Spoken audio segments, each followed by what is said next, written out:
मीरा भाईंदर शहरातील विविध रस्ते, चौक आणि सार्वजनिक वास्तूंच्या प्रस्तावित नामकरणावरून पुन्हा एकदा वादाला तोंड फुटलंय। महापालिकेकडून करण्यात येणाऱ्या नव्या नामकरणाला मराठी एकीकरण समितीने तीव्र आक्षेप नोंदवलाय। नामकरण करताना स्थानिक इतिहास, महाराष्ट्राची संस्कृती, भूमिपुत्रांचं योगदान, स्वातंत्र्य सैनिक, समाजसुधारक, खेळाडू आणि संयुक्त महाराष्ट्र चळवळीतील हुतात्म्यांच्या नावांना प्राधान्य द्यावं अशी मागणी समितीने केली आहे।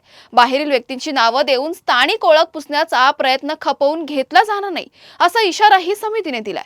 महासभेच्या पार्श्वभूमीवर मराठी नगरसेवक आणि लोकप्रतिनिधींनी या मुद्द्यावर ठोस भूमिका घेण्याचं आवाहन समितीकडून करण्यात आलंय।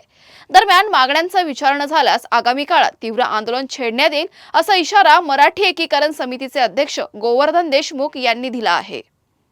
आज 13 ऑगस्टची महानगरपालिकेची मीरा भाईंदर महानगरपालिकेची महासभा आहे।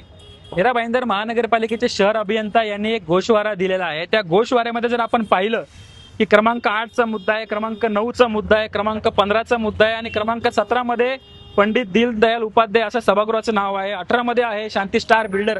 अशी ही जी नावं आहेत यांचा या राज्याशी संबंध काय आहे?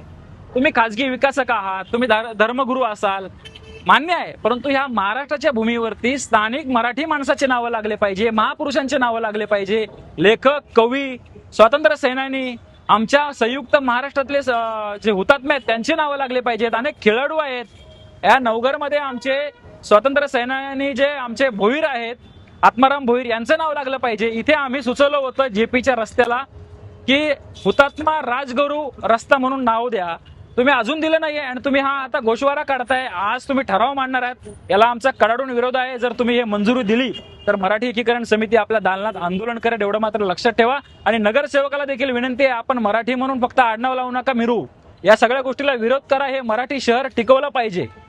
जय महाराष्ट्र।